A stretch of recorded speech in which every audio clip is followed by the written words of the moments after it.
90s பழைய நினைவுகளை கொஞ்சம் பறக்க விடலாமா? கவர் இல்லாத மிட்டாய்களை பாட்டில இருந்து எடுத்து சாப்பிட்ட கடைசி தலைமுறை, கிரைண்டர்ல மாவு அரைக்காம ஆட்டுக்கல்ல மாவு அரைச்சு சாப்பிட்ட ஆரோக்கியமான தலைமுறை, செருப்பு இல்லாம கால் கடுக்க ஸ்கூலுக்கு நடந்து போன கடைசி தலைமுறை, டேப் ரெக்கார்டரை யூஸ் பண்ணி ரெக்கார்ட் பண்ண கடைசியான தலைமுறை, 5 காசு 10 காசுன்னு சேர்த்து வச்சு சைக்கிளை வாடகைக்கு எடுத்து ஊரெல்லாம் சுத்தின அழகான தலைமுறை, முதலா செல்போனை யூஸ் பண்ணி நண்பர்கள் கிட்ட பேசின தலைமுறை.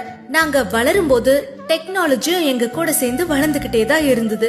ப்ரோ, டியூட், அங்கிள், ஆன்டின்னு அந்நியமா கூப்பிட்டவங்க இல்ல. நாங்க அத்தை, மாம, மச்சான்னு உரிமையோட பழகினவங்க. இப்போ மாதிரி கிரவுண்ட் எல்லாம் அப்ப கிடையாது. தெரு தான் எங்களோட கிரவுண்டே.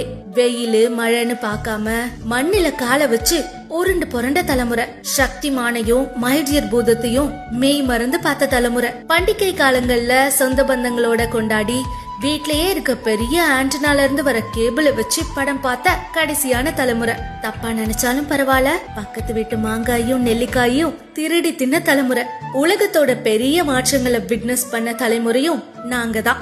இனிமேலாச்சு 90ஸ்னா கிரிஞ்சே பண்றவங்க, கல்யாணம் ஆகாதவங்கன்னு டீஸ் பண்றதை விடுங்க. உணர்வுகளையும் உறவுகளையும் உணர்ந்து வாழ்ந்தவங்க நாங்க. நான் ரொம்ப பெருமையா சொல்லிப்பேன், நான் ஒரு 90s கிட்னு.